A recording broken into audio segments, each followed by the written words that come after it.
Hello students and welcome back to chapter 2 Europe and India. So students, now let's see rise of capitalism.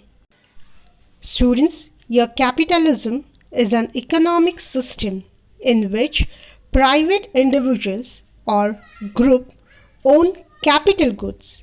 The production of goods and services is based on supply and demand in the general market.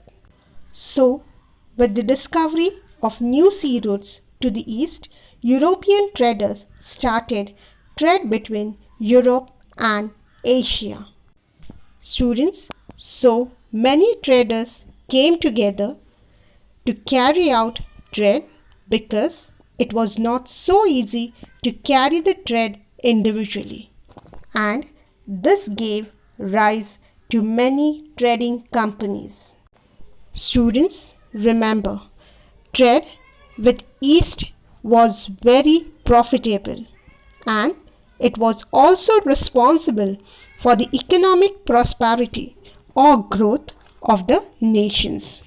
And this was the reason why the European rulers started giving military protection and some concessions in the trade to all these trading companies. Students, and because of the trading activities, capital of Europe started increasing, and further this profit was used in the form of capital for trade and commerce, and this gave rise to capitalistic economic system in Europe. Students, now let's see colonialism. Students, it is the act of setting up a colony away from one's place of origin. It means that one country exploits another country by making it into a colony.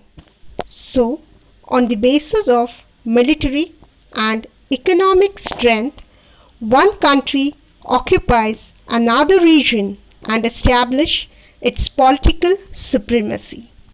Students, your supremacy means the state or condition of being superior to all others in authority, power and status. Students, in this way, colonialism led to rise of imperialism among the Europeans. Now, let's see what is an imperialism. Students, imperialism means a powerful or a developed country controls other underdeveloped country by establishing overall domination. Students, the objective of imperialism was to establish more and more new colonies in underdeveloped regions. In this way, many European nations established their colonies in Asia and Africa. Students, now let's see imperialism, that is, establishment of British East India Company in India. Students, there was a tough competition among all the European countries for acquiring trade monopoly in India. Students, here monopoly means the complete control of the supply or trade in a commodity or service. So, the Britishers established British East India Company in 1600 AD to carry out trade in India. Students, the main objective behind establishing East India Company was to trade with India and other Asian countries. So, the company took the permission from Emperor Jahangir and established its factory in Surat, and in this way the company started the trade between India and England. Now let us study about the struggle between English and French. Students, day by day the enmity between England and France started increasing for trade in India, as Both of them were interested in getting the monopoly of trade in India.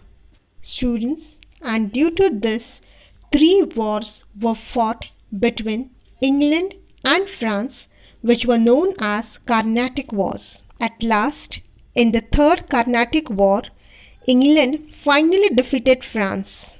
So students, after the defeat of France in Third Carnatic War, there was no strong European competitor for British East India Company in India.